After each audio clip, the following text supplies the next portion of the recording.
What's up, world? So, I've been thinking a lot lately about a lot of stuff that's been going on.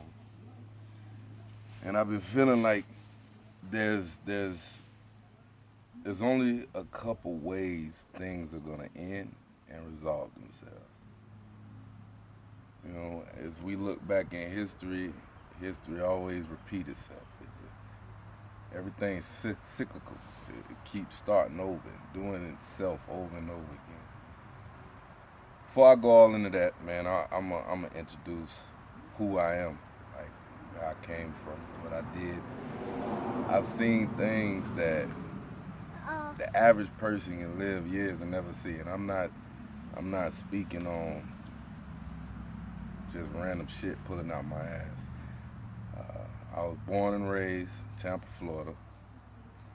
I can't really say I was raised there because even throughout my childhood, I was traveling a little bit, but I would go back and stay with my grandmother, um, right in the middle of the hood, right in Robles Park.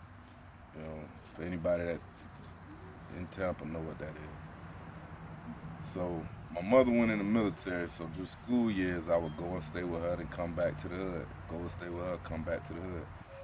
You know, as I as I began, to she could be at the video if she wanted to. But as I began to grow older and experience, teenage life, I ended up dropping out of school at like fucking ninth grade, but I was only 14. So I had got bumped up a grade. You know, but I dropped out of school. I started selling dope. You know what I'm saying? Cooking up dope. When I was 15, I'm riding around goddamn baseless cars and all types of craziness. Fast forward to 17, I got in some little trouble and I ended up going to the army. Um, my first duty station was Vincenza, Italy. All right, so here we got a 17-year-old boy getting exposed to the world, whole new continent. We ain't talking about going from one little city to another city where everybody still speak the same language and act the same way. We talking about a whole foreign reality for a teenager. And a teenager that came from itsy bitsy little Tampa, that ain't really know too much about nothing, you know. So I get over there and start meeting all different types of people from all over America that joined the army, and we built a camaraderie. You know what I'm saying? Like a tightness. For me, it was reminiscent of like being in the streets, being in a gang. I just joined a bigger gang. I didn't know what the hell I was joining. I was joining to get away from the trouble I got into. I was joining to get some college money. I didn't. I didn't even know nothing about really going to war. I wasn't thinking like that because I joined pre 9/11. I joined in 2000, February 2000. So when 9/11 happened, and this is the funniest part about it. When I joined the military, I joined, and the recruiter at MEP station asked me, so what you want to be? What kind of job you want? I told him, I said, I just want to blow some shit up. That's all I want to do. I just want to blow some shit up. So I messed around and joined, as a 13 Bravo Field Artillery. Went to Vincenza, Italy, 173rd Airborne Brigade. Not to mention they offered me 15 grand to jump out of plane, so I took that in a minute. I jumped when I was 17. That was a lot of money, So I went to airborne school in Fort Benning, and I went to the military. Went to Italy. With that company, we did a few deployments. I wear a band every day for Specialist Justin Bear. This was my partner. I was 17, he was 17. He had me by a month, you know. But we came from two totally different realities. I came from a street where people shooting out and shooting each other and boxing in the middle of the street over a dope sale. You know what I'm saying? I came from a whole different reality. This boy came from a farm in the middle of Kansas. You know, our realities and our perceptions and views of the world was so totally different. You know, but at the end, it was nothing but love. He lost his life, you know. He lost his life deploying with 173rd in 2003. You know, he died for everything that I'm about to start speaking on. He died and gave his life in a way that even at that time I didn't understand, like the importance of it and the value of it, you know, because like I told you know, I was straight off the block. My first duty station, the first day I showed up, and any of you military cats out there know what I'm about to tell you is totally absurd what I did. I showed up to my first formation in Jordans with a gold chain on. I was all the way out there, man. I was out there. So my mentality, you know, going forward, I was very competitive. I had a very loyal heart from just previous gang stuff I used to be into as a young. That was my male role models growing up. Gang members, you know what I'm saying? OGs, people out there showing you how to cook the dope up, giving it to you. My reality was totally different than a lot of people's reality. So, but one thing that the Army did do was strengthen some of the good values I had inside of me. You know what I'm saying? As far as loyalty, integrity. You know, man up. You know, right now saying man up is a bad word or something. You know, it's like it's like you assaulting everybody in the world's feelings. You know what I'm saying? Like, no, man up. Stop being all in your feelings. That's the point. You know, you all in your feelings about dumb shit. But let me fast forward to, you know, I might make some other videos about my military, you know, past and my life after as a veteran. But I want to get to some points. So I stayed in the military 7 years, got out, and I went right back home, right back to all the people I thought I missed. I got a big family. I met my father when I was 16. I already stuck in my ways. But here come a whole nother wave of family that I didn't know I had. You know, brothers and sisters and all types of cousins. My daddy was from Haiti, you know, so I had a whole bunch of immigrant family out there. Just, you know, I wanted to get back to it. I wanted to get to learn that side of the family too. So that was one of the main reasons why after 7 years, you know, I got out. And I was trying to start some family progress, you know, and you know, get businesses going with the fam and all types of stuff like that. So I was very entrepreneur minded. But what happened, all those people I left, either was doing the same exact thing they was doing when I left, or they doing the same thing on a much bigger scale. So when I come home, you know, I kind of had like a key to the city, you know. So it was so easy when I came home to, you know, try to have my mind on a hustle. And being a hustler like I am, you know, I messed around and got caught back up in that hustler's lifestyle, you know, and I made some messed up decisions. You know, I ended up going to prison for trafficking and cocaine and all types of nonsense, you know, guns and all, just foolery, you know. I ended up doing 3 years in prison, and this is after a bunch of cases I beat, you know. I was in and out of county for like 4 years, you know that cycle. Every week he locked up, he bail out, locked up, bail out, locked up. You know, I was going through a crazy cycle.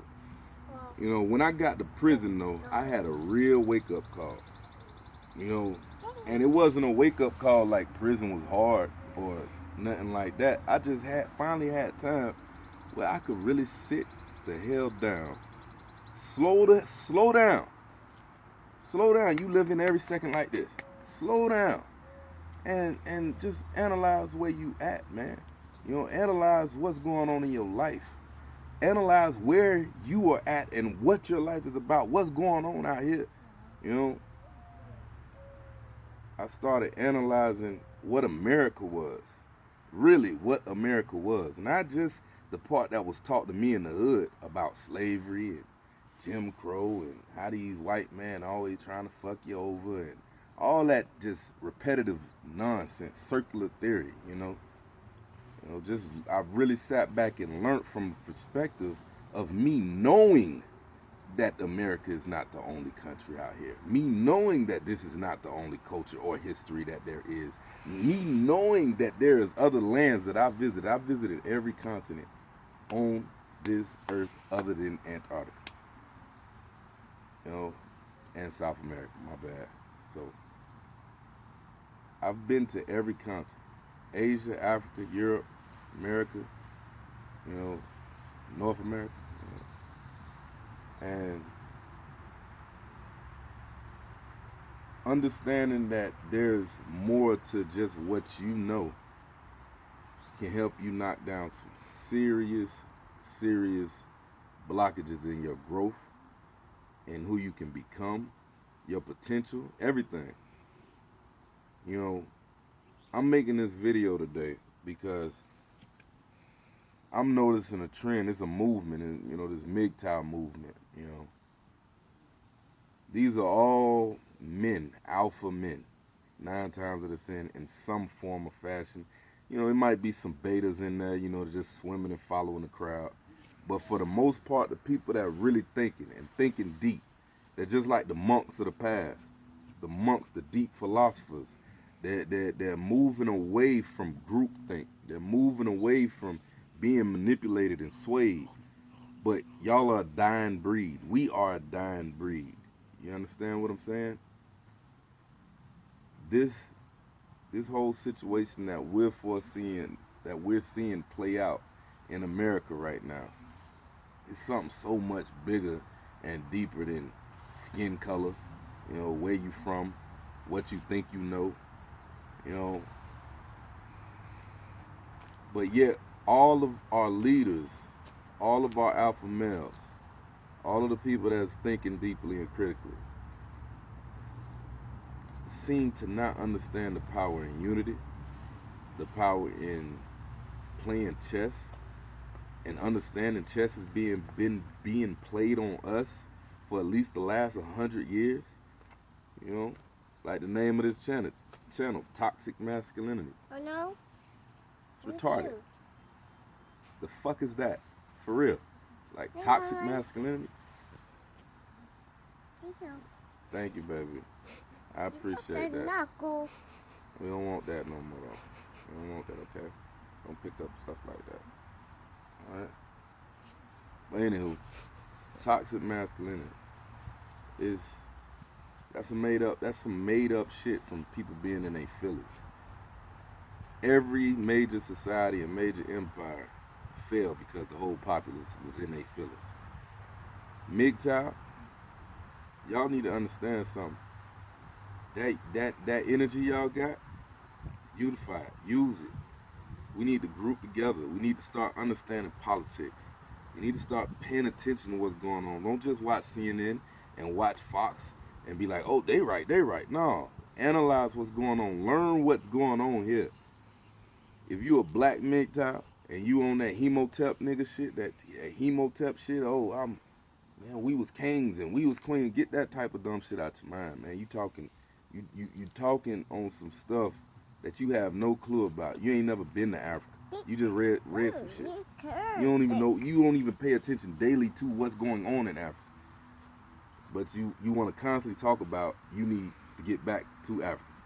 There's so many different levels of talking about that stuff, but I don't like wasting my time. That's why I haven't done this, and I've been wanting to.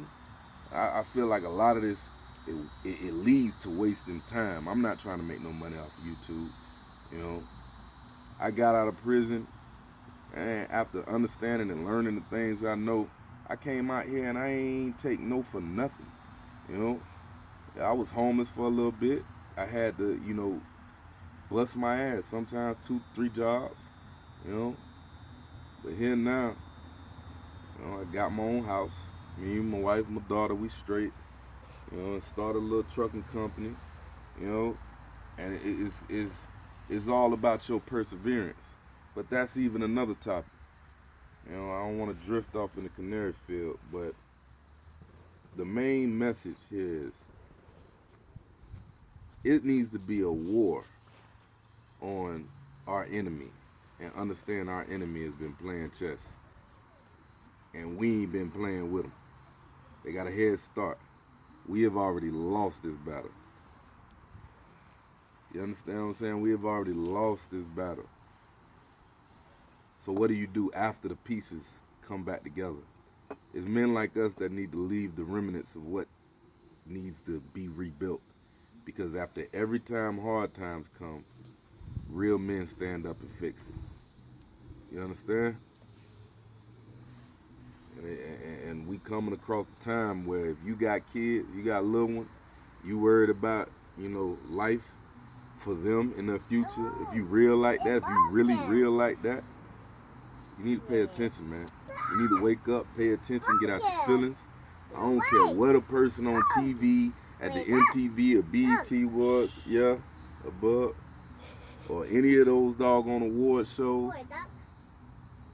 Go to talking, people in the news, go to talking, man, use your own logic, man. Some things just don't sound right. Some things just don't make no damn sense. Listen to some of the stuff they telling you. Don't make no sense. I'm alluding to a lot right now, and as things pick up, I'm going to add some more videos, and we're going to go into depth on some of these subjects. But our enemy is all on the left. And you guys really need, I don't care if you're black, white, Asian, Mexican, Spanish, or whatever, you all need to understand this. Some things just don't make no sense, and the only way it can is you don't know shit to know whether it makes sense or not. So start finding out what's really going on. Stop just running with whatever the hell you hear. Start doing your own investigation. Get out your little bubble, your little tiny circle. Get out of that shit, man, and get out your feelings and start playing chess.